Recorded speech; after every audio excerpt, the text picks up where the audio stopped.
Hello and welcome to today's TOC podcast. I'm Joe Weichert, Chair of O'Reilly's Tools of Change Conference. And if you want to see all the upcoming TOC products and events we have in the works, be sure to visit us at o'Reilly.com/TOC. Today's podcast is brought to you by Publishers Weekly, our TOC event partner. Look for regular TOC coverage and original content on publishersweekly.com and in their print edition. For today's podcast, I'm joined by John Oakes, co-founder of Or Books. You can find them at orbooks.com. John, welcome to this TOC podcast. Joe, thank you very much for inviting me. So, John, you refer to Or Books as kind of an alternative publishing company. Can you tell us what you mean by that?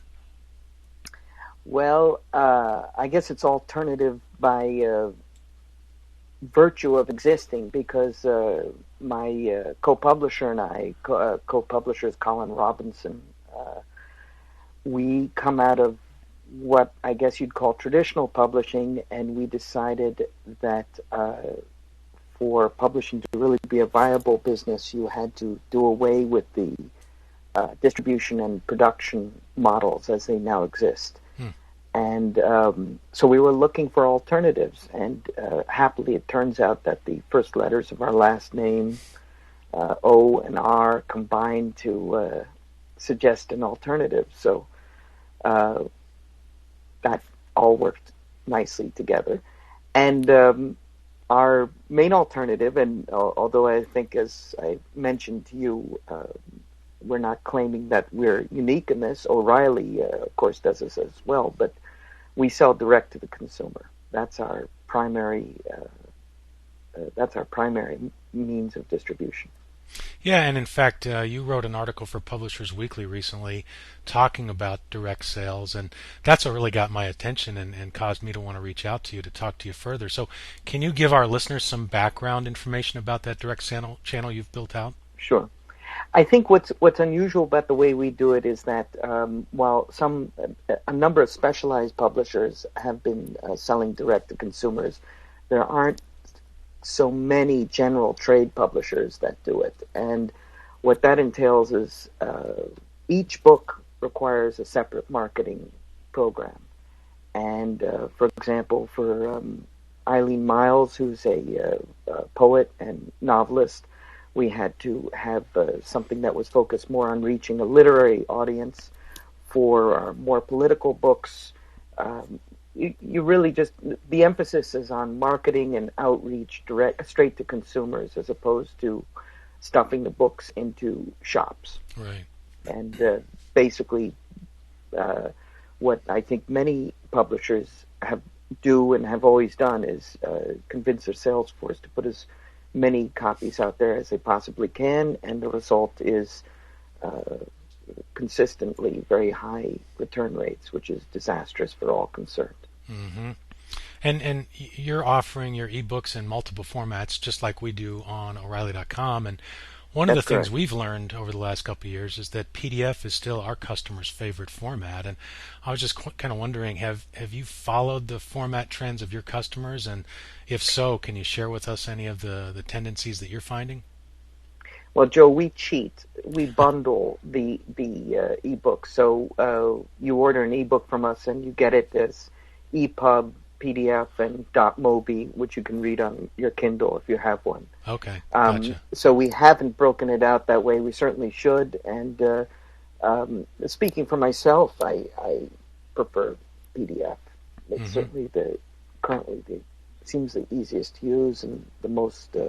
We do them. We do sell our books DRM free. I don't know if O'Reilly does that as well. Absolutely, yes, definitely. That's the way to go. And we've been doing it for a while. We have found almost no problems with piracy.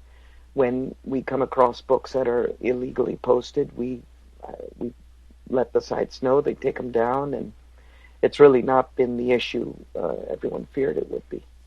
Yeah, that's interesting because I'm noticing more and more, even the bigger publishers are starting to get a bit more relaxed about DRM. And it sounds like your results are similar to ours, where we don't find our books out in the wild any more so than we see the competitions that are wrapped in DRM, right? That's correct. I mean, some people have rather cruelly mentioned to me it may be because we don't have a Harry Potter or a Twilight on our list. That's true. Nonetheless, we do have some books that are quite popular amongst readers, such as Douglas Rushkoff's "Programmer Be Programmed" or Mika Sifry's "WikiLeaks," and there's been very limited piracy. And as I say, when we identify it, it gets taken down really quite quickly.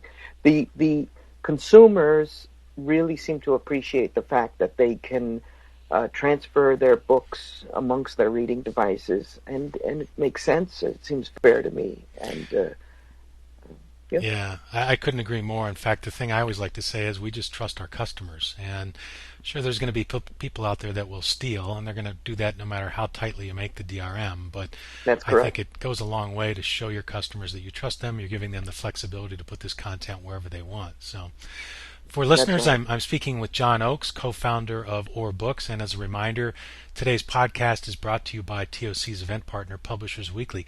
Now, John, as you continue building out your direct channel, do you have any concerns about alienating your retail partners?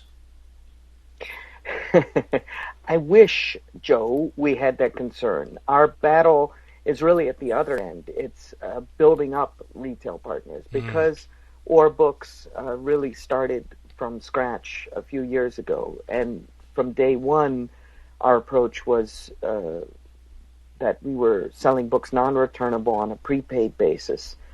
Um, at the beginning, it was very hard to convince retailers to stock the books at all. We've had increasing success, and what happens is stores like McNally Jackson or St. Mark's or other notable stores, they'll order a few copies and they'll sell them, and then they'll order more. And I think they find they like that process.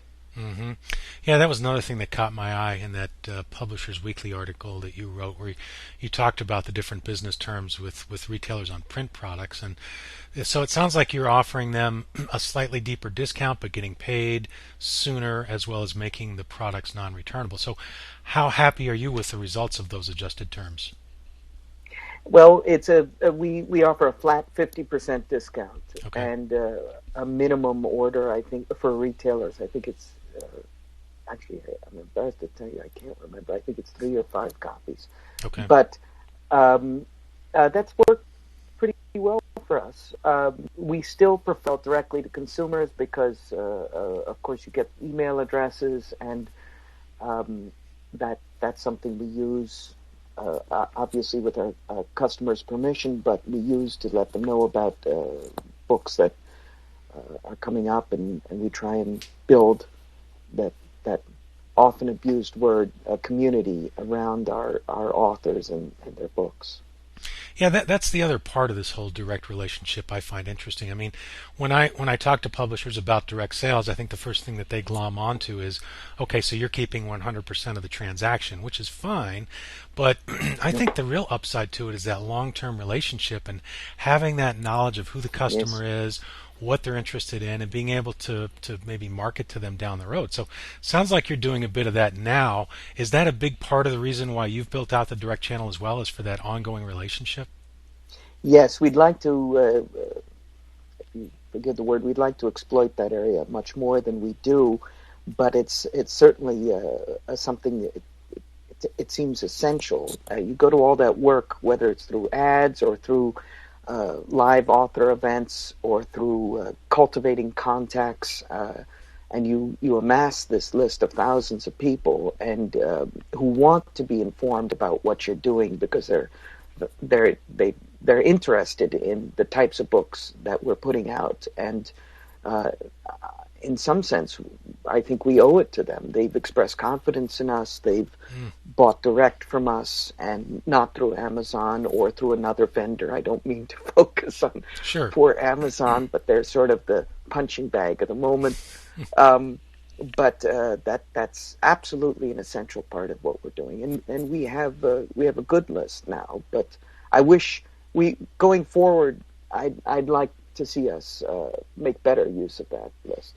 Yeah, I, But I do think that's that's the critical point of the whole direct channel here is leveraging that list, just because there's so much potential there. I love the fact that you talked about how the customers really want to hear from you as a publisher and that they've placed their trust in you, and I think that makes a ton of sense because there are a lot of other alternatives that they have, and the fact that they came to you and bought direct, I think, says a lot, right? Yes, absolutely. And that's part of the ongoing battle with I don't mean to say Amazon, but whatever, when you're selling through a third party, it seems to me that it's natural for publishers going forward to be selling direct.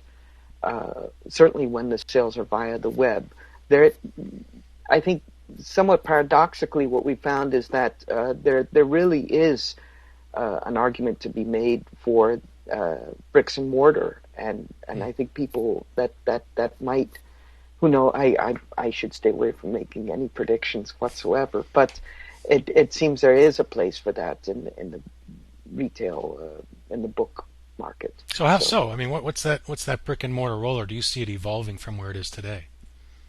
well, I think it's analogous to the, as I'm sure you've noticed, there's been a vogue over the last few years for these, for hearing, for face-to-face encounters with authors and hearing Mm, authors live. And I think in the same way, um, I can well imagine that people like the physical interaction with books, and I could see how that. And the atmosphere of many of these stores is just lovely, and hmm you just don't get it sitting in front of a screen. But what I don't think is going we should go back to is a system where you basically gamble, and you hope that you're going to get customers for a title, and you jam a bookstore's shelves filled with as many copies of this of a book as you can, in the hopes that they'll buy it. That doesn't work.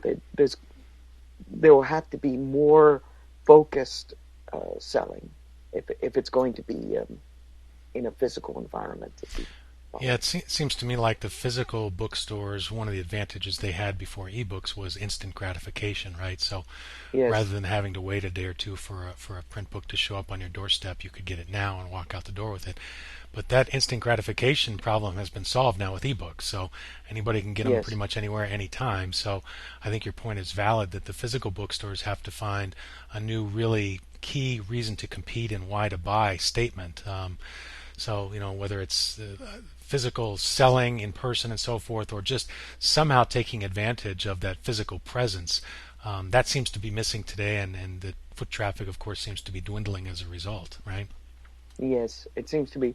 I mean, one of the ways that can happen is for customers who go for the print book is via the on-demand, espresso machine, which, for hmm example, McNally Jackson and I think about 100 other stores and libraries have around the country. And there they don't have to have a lot of inventory, and they can have a massive number of titles available within a very short time. That's right. And I think That's right. that's interesting. Absolutely.